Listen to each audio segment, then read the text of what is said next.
Hello everybody. I don't know about you, but New Year's is always a rough time for me. Because it always gives me a chance to reflect on things that I haven't done. Now I know that a lot of people think of the New Year's as being a positive time to wipe the slate clean. It doesn't always work out that way for me.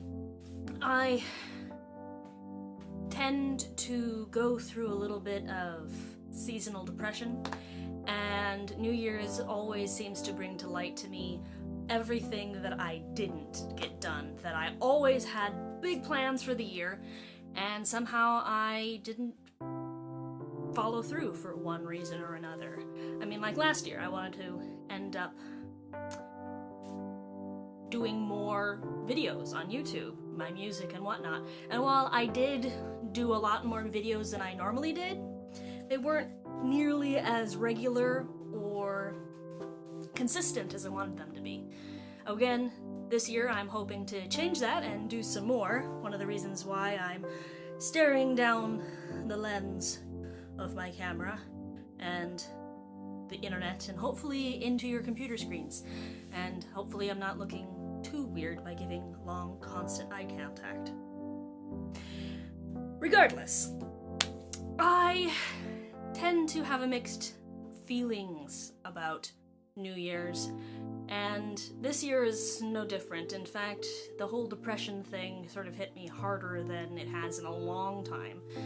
And while I'm not particularly sure why that is, I definitely came across some things about myself that I thought would be interesting to share. One of the hardest things about doing YouTube videos is that it's a very raw experience. You know, you need to be creative, and being a creative person, you're very vulnerable. I mean, you have to be open to express how you're really feeling, what you're thinking, but at the same time, you open yourself up to a lot of criticism, helpful or otherwise. On the other hand, if you don't get any feedback, at least I, tend to wonder, did anybody see? Does anybody really care about what I'm doing? It's really weird. I mean, it's like a damned if you do, damned if you don't sort of situation. Like, if you do something, and you're proud of it, and people pour on the hate or criticize you up one side and down the other, you can feel bad because they're attacking your baby, your criticism, attacking your baby, attacking your creative being, as it were. On the other hand, if you don't get any response or whatnot, it makes you wonder, am I good enough? I mean, I know I'm not of a level that people are actually taking notice of my work, so am I kidding myself? Am I good enough to even do this? I mean, yeah, I understand that people have told me that I have talent, and I understand that people have told me that they like my playing, but if it doesn't go beyond that, from a nice platitude of somebody passing me by while I'm playing, does that mean that I'm good but not good enough? Whereas the people that are really succeeding, the really talented ones, they have people coming out of the woodwork right and left, mostly jealous, but people saying, oh, they're crap, oh, I can do better than that. But I don't know, it's just the dichotomy of the creative mind. We hate it when the haters hate on us, but at least when the haters are hating on us, we know we're doing something right. When we're not getting any attention, it's hard to keep going. And then the thoughts of worry and self-criticism creep in. And that's sort of what I've been going through the last, I don't know, year or so? Maybe even longer. Sometimes I'm better at it than others, and other times, and I don't know. That's just where I am right now. But in going through all of that, I've made a very interesting discovery about myself. I tend to be more creative when I'm angry. I don't know if that's a good thing or a bad thing. It all depends on how you use it.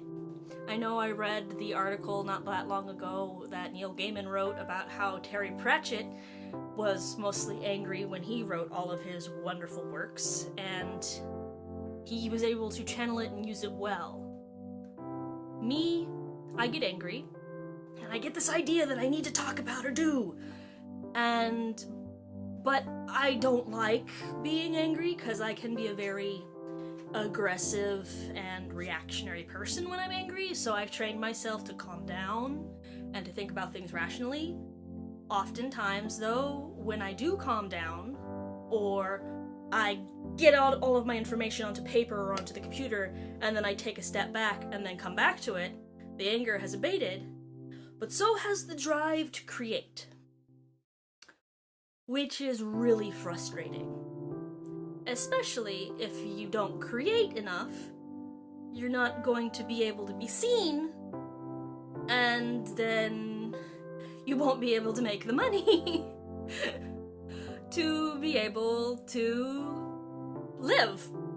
So I've been in this weird downward spiral of finding something that makes me angry, wanting to create something, sketching out an idea, writing it down, and coming back to it, but that immediate emergency of needing to do something has faded, so therefore I'm not as driven to do it, and then I feel bad because I haven't done anything, and then the negative TED Talk starts, and it all goes down from there. I have no idea if this has made any sense, and I don't know how many of you will actually be able to see this, but as a way to get over my creative block, I am recording this video, and I hope it helps someone out there, because I'm sure I'm not the only one who feels that way, and by putting it out there, I want to let you know you're not alone, because I'm sure that, or at least I hope I'm not alone, because I can't be the only one who feels this way, right? Anyway, hopefully by the time I make another video, it'll be a little bit less of a downer. So I hope that your New Year's was better than mine, and let's hope that this New Year will be one to remember.